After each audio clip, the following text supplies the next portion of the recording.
الحمد لله والشكر لله والثناء لله والصلاة والسلام على رسول الله وعلى آله وأصحابه وأتباعه ومن والاه وأصدق الحديث كلام الله تعالى وبعد. All protocols observed. Inshallah ta'ala, I will start reading the resolutions of the arbitration between the Garee and the Murulle communities. So I, on behalf of myself and the team led by Sheikh UMAL, we request for your patience, inshallah ta'ala, as we go through the resolutions.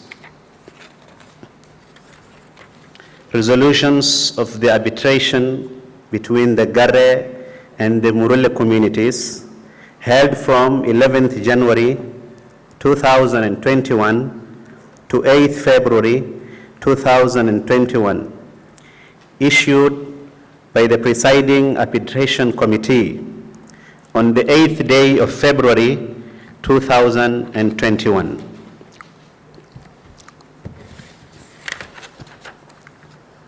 Introduction.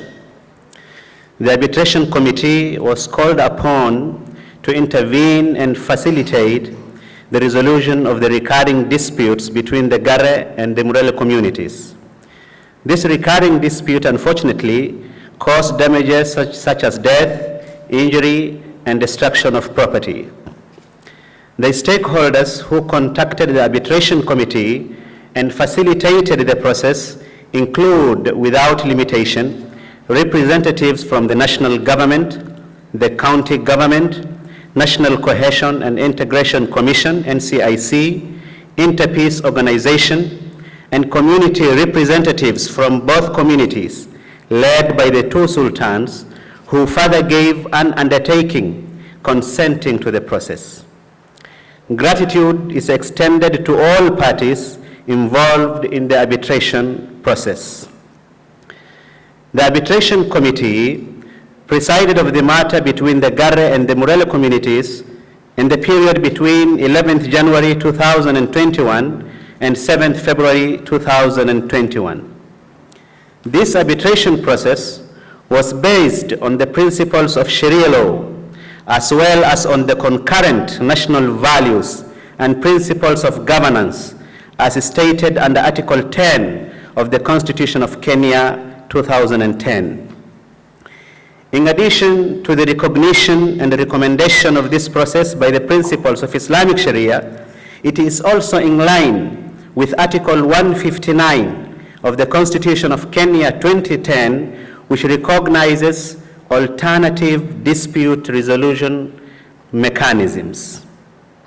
The stakeholders and the arbitration committee recognize their duty to observe, respect, protect, promote, and fulfill individual rights. Thus, they heeded to the call to find a long-lasting solution to this dispute in fulfillment of this duty. The matters in dispute between the two communities are recurring. Therefore, the aim of this arbitration was to achieve a long-lasting solution that results into justice, fairness, peace, and unity. A wise man once said, "As people use violence to combat violence, we will always have violence." Special gratitude is extended to the communities for consenting to this process and choosing diplomacy in the resolution of their dispute through this arbitration process. Violence only brings chaos and ruin in its wake. This is evidenced by the innocent Kenyans who have lost their lives, property, source of livelihood, and suffered injustices over the recurring matters in dispute between the Garee and the Murulle communities over the years. Executive summary. The arbitration committee, comprised of religious leaders who are experts in matters of religion and community culture. They are persons of good standing in the society and are acknowledged as persons of authority in the community. They are Sheikh Mohammed Abdi Umal, the chairperson, Sheikh Musa Maalim Tahir a member. Sheikh Sharif Mohammed Abdurrahman, a member. Sheikh Mohammed Qasim Mahmoud, a member. Sheikh Abdurrahman Sheikh Mursal, the secretary of the committee. Special recognition is given to the following religious leaders from both communities who heavily participated in and facilitated the process. Sheikh Ali Nur Maalim Ismail, Sheikh Abdullah Haji Isaac, Sheikh Mahmoud Adan Edin Marconi, Sheikh Taqiyuddin Hassan Afi. The Arbitration Committee held a series of meetings to determine the particulars of the process and the steps that each stakeholder involved would need to take to make the arbitration a success. The same was eventually approved and consented to by all stakeholders before commencement of the arbitration process. The dates of the process. The following is a summary stating the dates of the series of events. 11th January 2021. The arbitration process was launched in Mandera town. All stakeholders were involved. 12th January 2021. The community representatives chosen to participate in the process had traveled and were present in Nairobi. They held separate internal meetings for consultations and enhancement of the efficiency of the process. 13th January to 16th January 2021. Hearing proceedings were held during this period. Community representatives from each community signed an undertaking consenting to the arbitration process. Each community tabled their submissions and the facts in issue.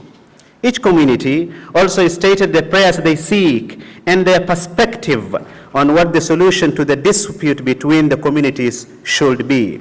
Subsequently, the Arbitration Committee questioned and examined the representatives on their submissions and proposed solutions. 18th January to 20th January 2021. A subsequent series of meetings were held to ascertain the damages claimed by each community from the events arising from the Yedo area dispute. The damages included deaths, injuries, destroyed properties, etc. The meetings were between 3 members from the community representatives of each community and the arbitration committee. 18th January to 7th February 2021.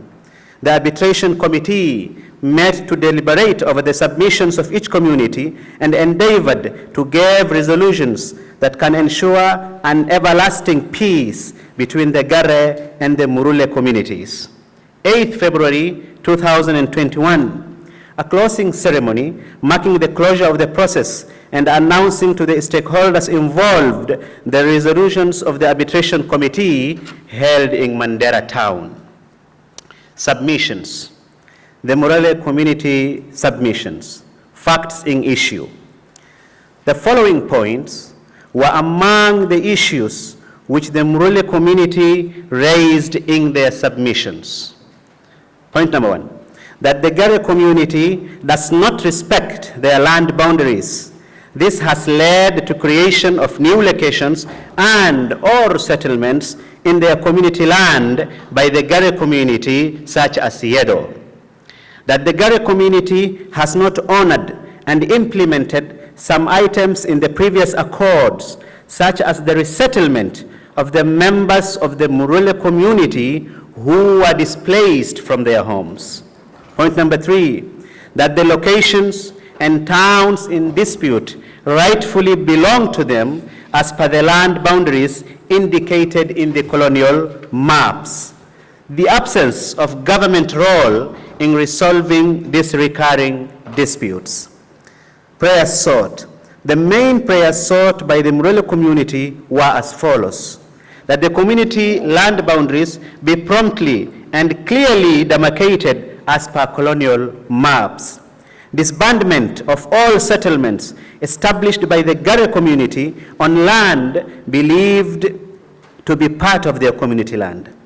Resettlement of Murulle community members in areas where they had been displaced from by the Garee community. To reinstate their rights of ownership of immovable property in Elwak and Wargadud.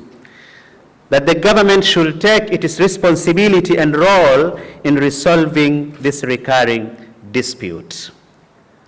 The Garee community submissions, facts in issue.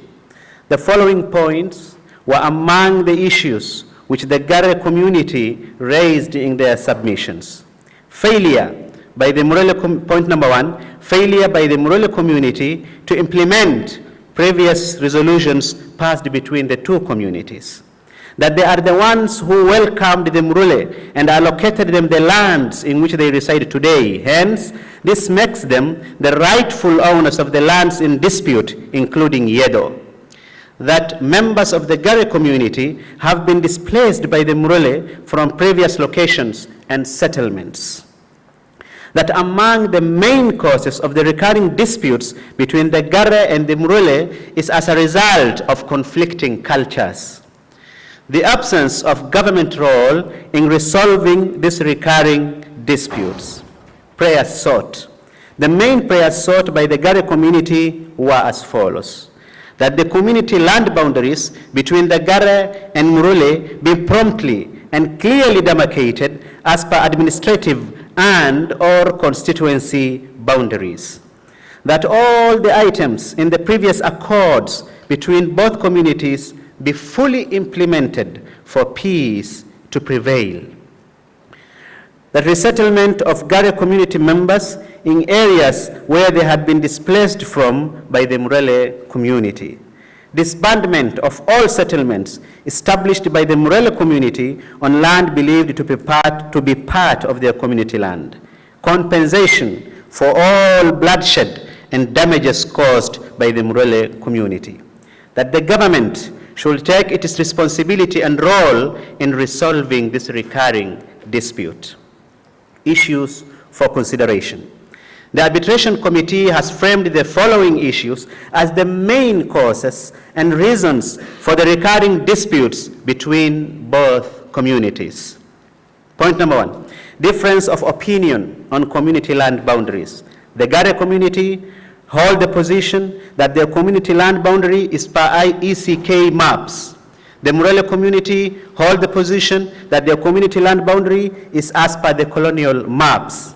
Therefore, the dispute over the land boundaries, as can be clearly noted, arises from the different opinions held by both communities on how boundaries of the community lands should be.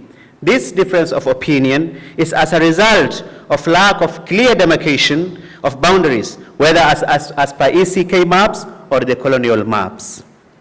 Point number two, creation of new constituencies.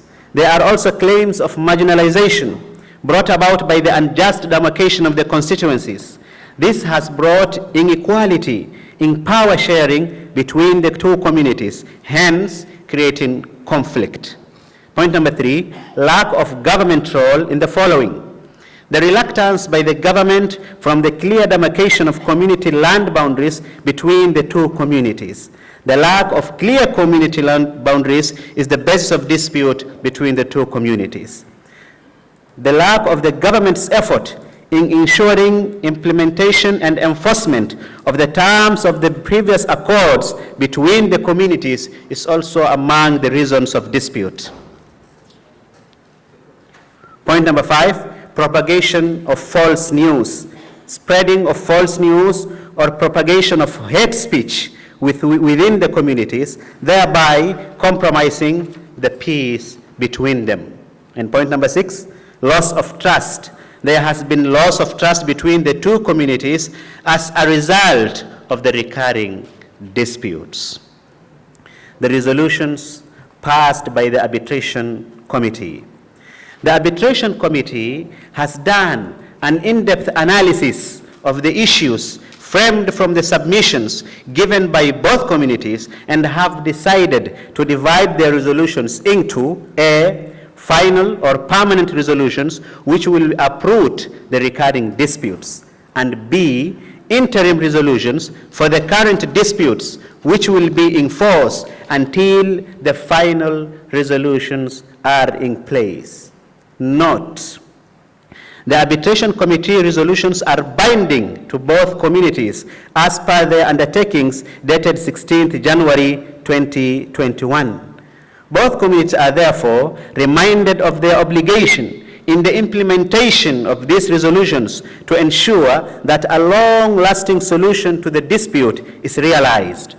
The Arbitration Committee acknowledges that long-lasting solutions may be achieved progressively with the cooperation of both communities.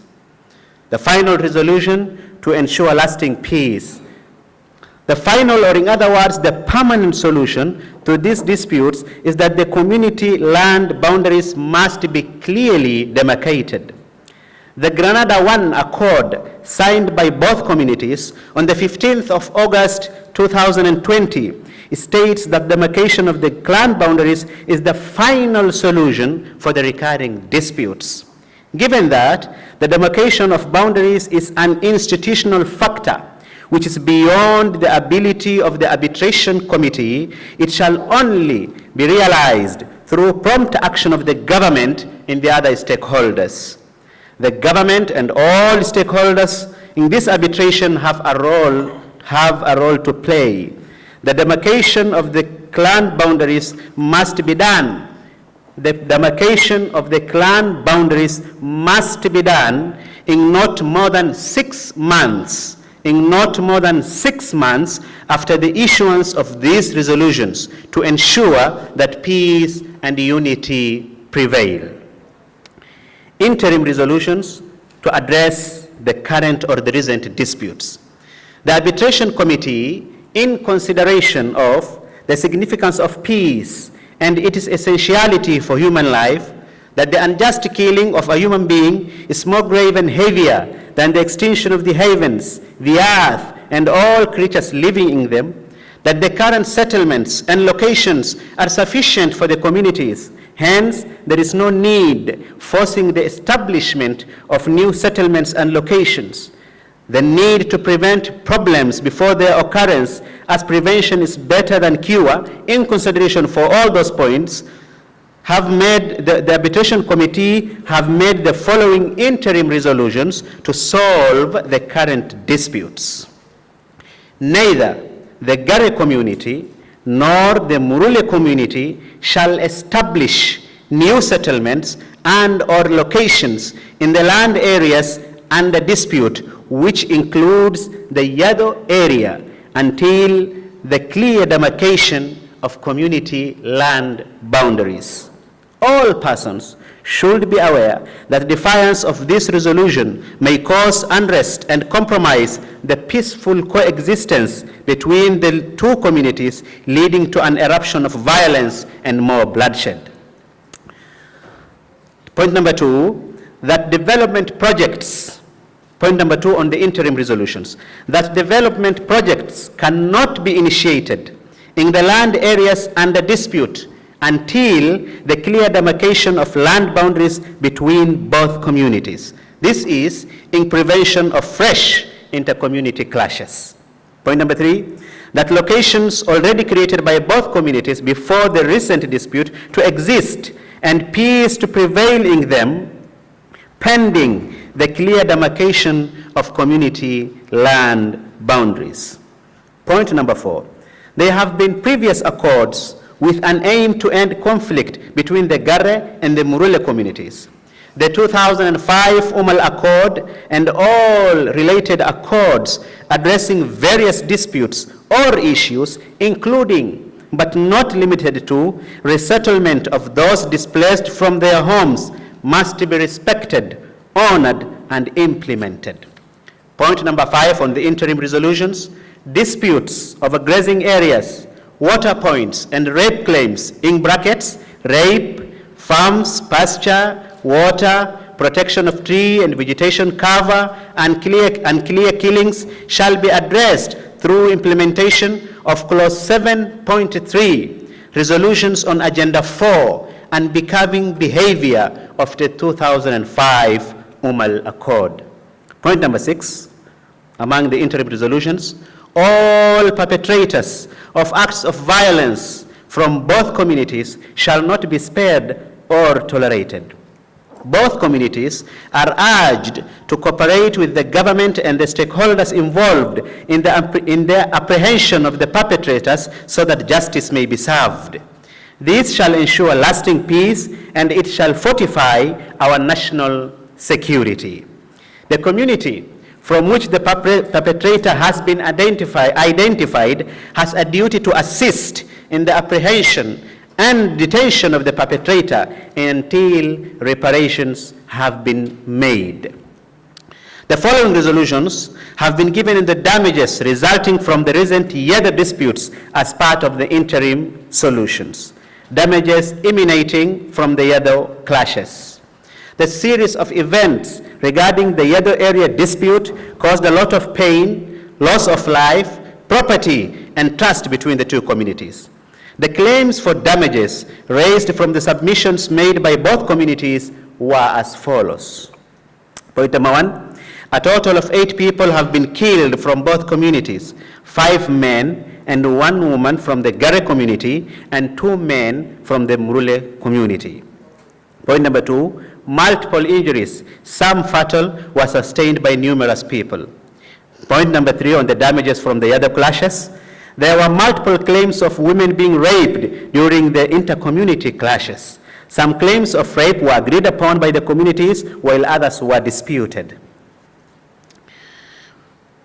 Point number 6, there were also claims of property seized or looted.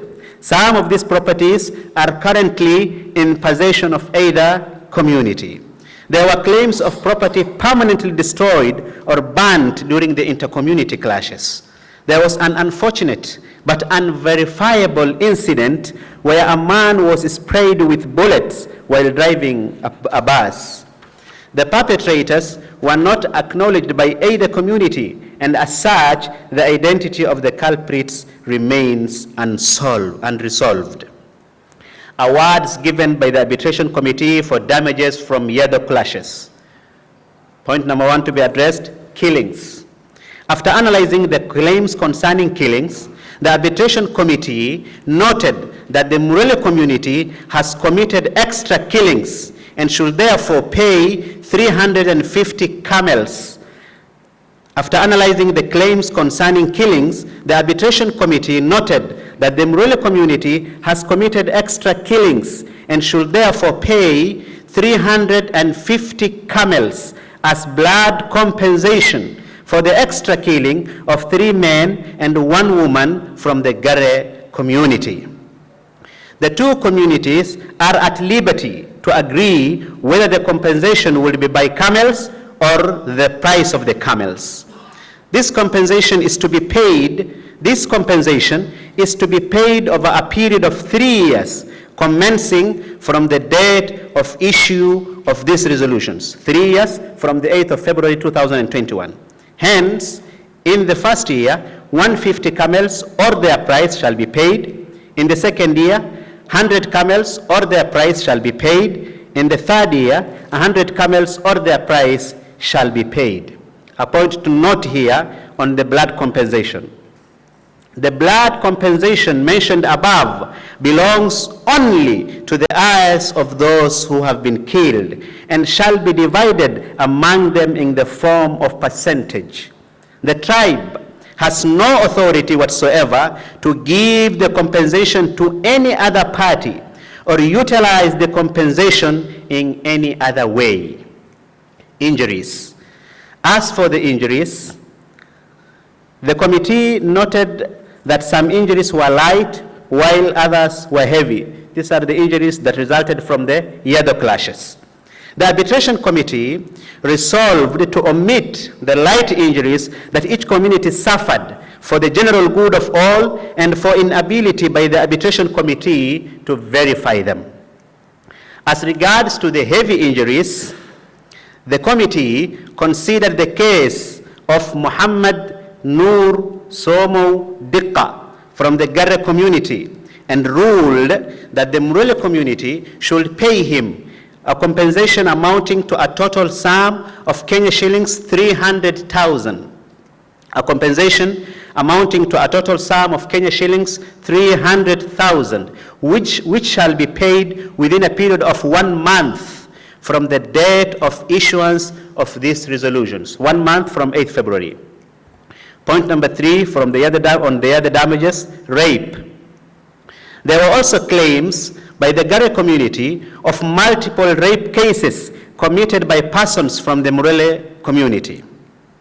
The Murulle community disputed the rape claims by the Garee community save for one case. On this case, the arbitration committee resolved that the Murulle community shall pay dowry amounting to a total sum of Kenya shillings 60,000 to the victim, to the lady who has been raped. This amount shall be paid within a period of 1 month from the date of issuance of these resolutions. Point number 4 on the damages from the recent Yada clashes, seized properties. There were also claims of property that was seized or looted during the clashes and which is currently in possession of both communities. Both communities acknowledged these claims. Thus, it was resolved that all looted or seized property shall be returned to the rightful owners. In precision, the Garee community acknowledged being currently in possession of a motorbike and a Probox car. The same shall be returned to the Murulle community within a period of 2 weeks. The Murulle community acknowledged being in possession of 2 motorbikes, boda boda.